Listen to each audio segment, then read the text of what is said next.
আল্লাহ কোরআনে বলেন ইন্না জাহান্নামা কানাত মিরসাদা লিত্তাগিনা মাআবা লাবিসিনা ফিহা আহকাবা লা ইয়াযুকুনা ফিহা বারদান ওয়ালা শারাবা ইল্লা হামিমান ওয়া গাসসাকা জাযাআও ওয়াফাকা।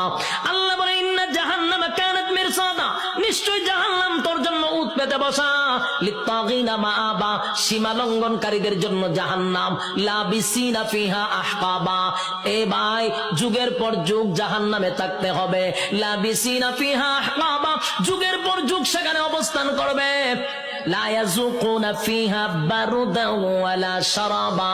আল্লাহ বলেন সেখানে কোনো পানির ব্যবস্থা করা হবে না, ঠান্ডা পানির ব্যবস্থা করা হবে না, ইল্লা হামিমান